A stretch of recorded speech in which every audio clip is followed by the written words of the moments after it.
Penyakit diabetes atau kencing manis ditandai dengan tingginya kadar gula darah, baik akibat kurangnya jumlah insulin maupun akibat sel tubuh tidak sensitif terhadap insulin. Orang yang menderita diabetes memiliki risiko 1,5 kali lebih besar untuk terkena stroke. Lantas, bagaimana sebenarnya diabetes bisa mengakibatkan stroke?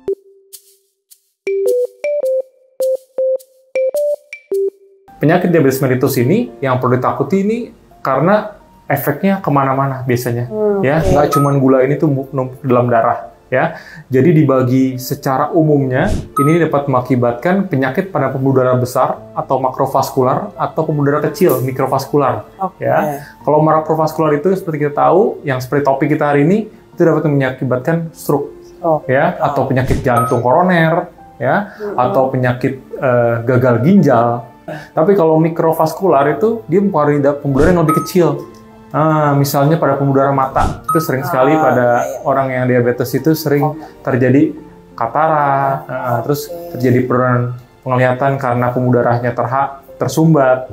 Terus yang sering lagi adalah biasanya pasien selalu mengeluhkan kayak, "Dok, kok ini saya mulai berasa kayak kebas ya di ujung jari-jari, kesemutan."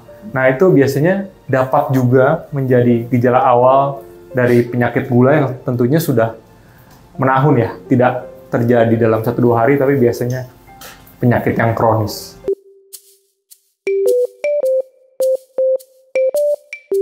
Jadi penyakit diabetes ini karena pembuluh darahnya itu terisi oleh gula yang tidak dipakai, sehingga itu akan mengakibatkan kerusakan dari pembuluh darah itu sendiri. Tapi secara umum dibagi 2 stroke itu, ya. Ini mungkin kita bahas yang satu, yaitu adalah stroke yang iskemik atau penyumbatan. Karena ada stroke satu lagi itu yang karena perdarahan, ya, dan dinding dari pembuluh darah yang biasanya rusak karena pembuluh darah karena penyakit gula menjadi ada sumbatan biasanya. Nah, itu menyebabkan stroke.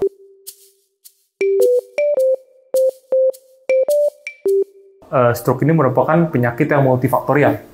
Nah, penyebabnya banyak. Gula hanya salah satu, ya. Lemak juga bisa, ya. Lemak tubuh yang ada pembuluh darah juga yang tidak terkontrol itu juga salah satu faktor terbentuknya faktor risiko dari stroke, ya. Kurangnya aktivitas juga bisa, ya.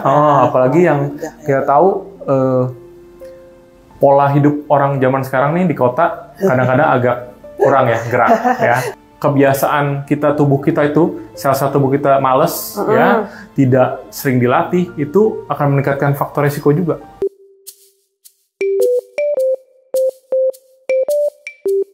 Untuk semua macam emergency itu sama, yang penting orangnya itu tidak boleh panik. Stroke itu jarang yang pelan-pelan, biasanya suddenly. Pada saat itu juga misalnya tiba-tiba lemes, ya, tiba-tiba pelo, tiba-tiba hilang kesadaran, ya. Itu yang paling sering, biasanya lidah itu sering ke belakang tuh. Tertelan, itu sering sekali, itu emergency. Harus ada usaha dari kita untuk mencoba untuk membuka mulutnya dan jangan sampai lidahnya itu ke belakang, karena itu kan mengganggu pernapasan.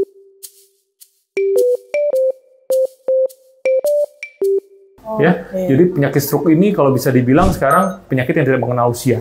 Faktor risiko seperti gula, darah tinggi, lemak yang berlebih, obesitas atau kegemukan itu menjadi lebih berisiko.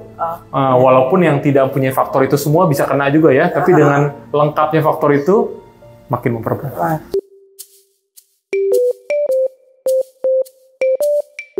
Orang yang sudah stroke atau dengan keterbatasan misalnya anggota gerak ya, itu sering sekali dia cenderung malas untuk gerak jadinya, karena dia pikir udah lemes, jadi cenderung juga keluarga acuh tak acuh, jadi sering sekali yang timbul kekakuan biasanya. Ya, di tangan, di kaki jadi kaku, jadi otomatis itu kalaupun nanti syarafnya sudah kembali lebih baik, tapi sudah nggak bisa gerak karena sudah kaku sendinya. Sudah kaku ya dok ya? Iya, jadi sembari kita menunggu syarafnya recovery, sendi sama anggota gerak tubuh juga harus sering digerakkan. Itu penting. Dengan fisioterapi, dengan latihan sendiri mungkin di rumah itu penting sekali.